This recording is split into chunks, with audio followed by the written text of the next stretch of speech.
Hi everybody, welcome back to my channel, and if you're new here, my name is Ashley, also known as Ash the OT, and on this channel I provide parents and caregivers as well as therapists information and education related to sensory processing and early childhood. Now today's video is actually part 2 of my odd behavior series. So part 1 was all about children and the behavior of hand flapping. So if you have not watched that video yet, make sure you watch that one too, but of course after you finish this one. If you clicked on this video, then you're probably asking yourself, why is it that your child lines up their toys? And even more so, you're probably asking yourself, does this mean my child has autism? So before you jump the gun and get ahead of yourself, I'm actually going to give you 3 different reasons why your child may be lining up toys that has absolutely nothing to do with autism. So point number 1 reason why your child may be lining up toys is because it's developmentally appropriate. If your child is a toddler and you notice that they're starting to line things up, then it's actually appropriate that they do so, because this just means that they are starting to recognize order.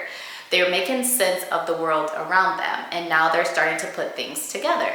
They may be starting to organize and recognize that, hey, these are all of my blocks, or these are all of my trucks, these are all of my cars.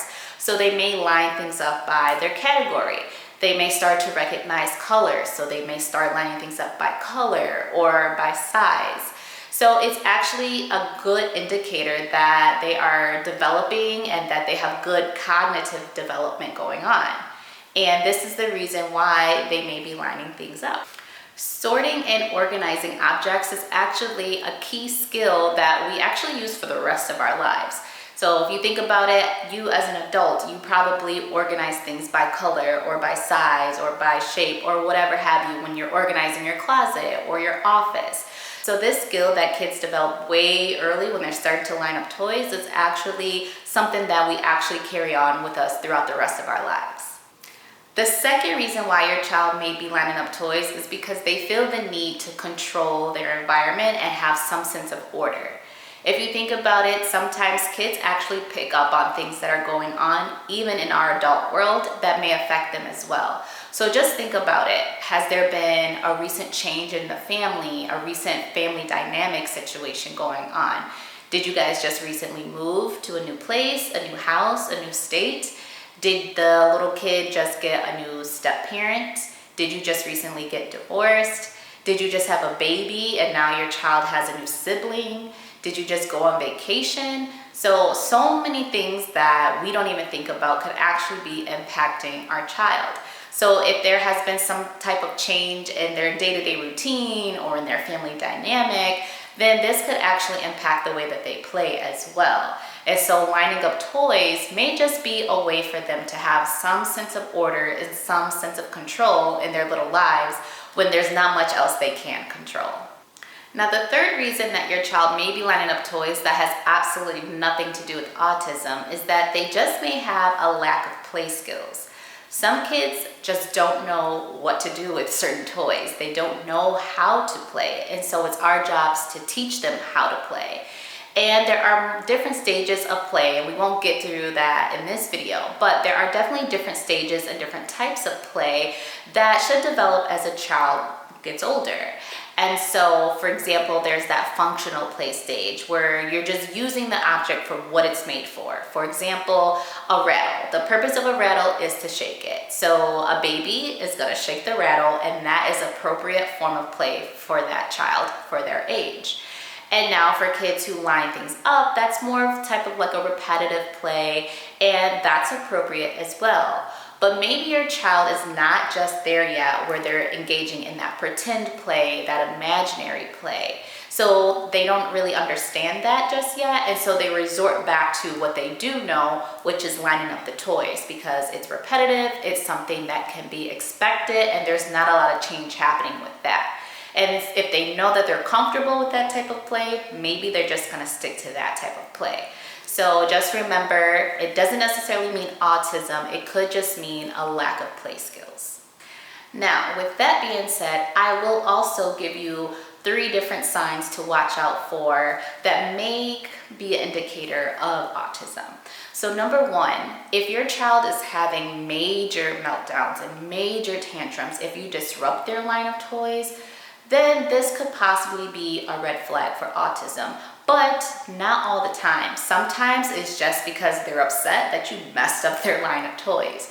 So if we are, as adults, organizing something or we have a plan in mind and all of a sudden it doesn't go the way we want, or somebody comes along and messes something up, we would get mad too. So don't just automatically jump to the point like, oh, they're having a meltdown, a tantrum, it must be autism. That's exactly not what I'm saying. What I'm saying is, if you notice that, let's say for example, they have all their toys lined up and you just maybe change one out for another and that causes a huge meltdown.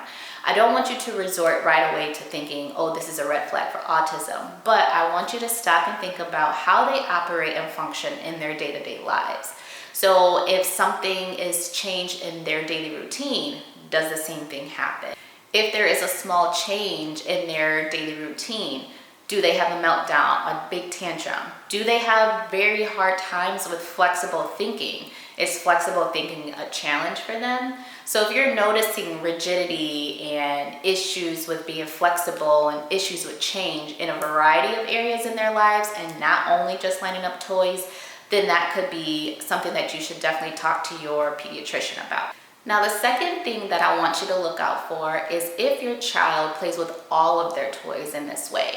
Do they line up all of their toys? So things that they have like their trains, their blocks, their cars, crayons, whatever have you. Is this the only way that they know how to play with all of their toys?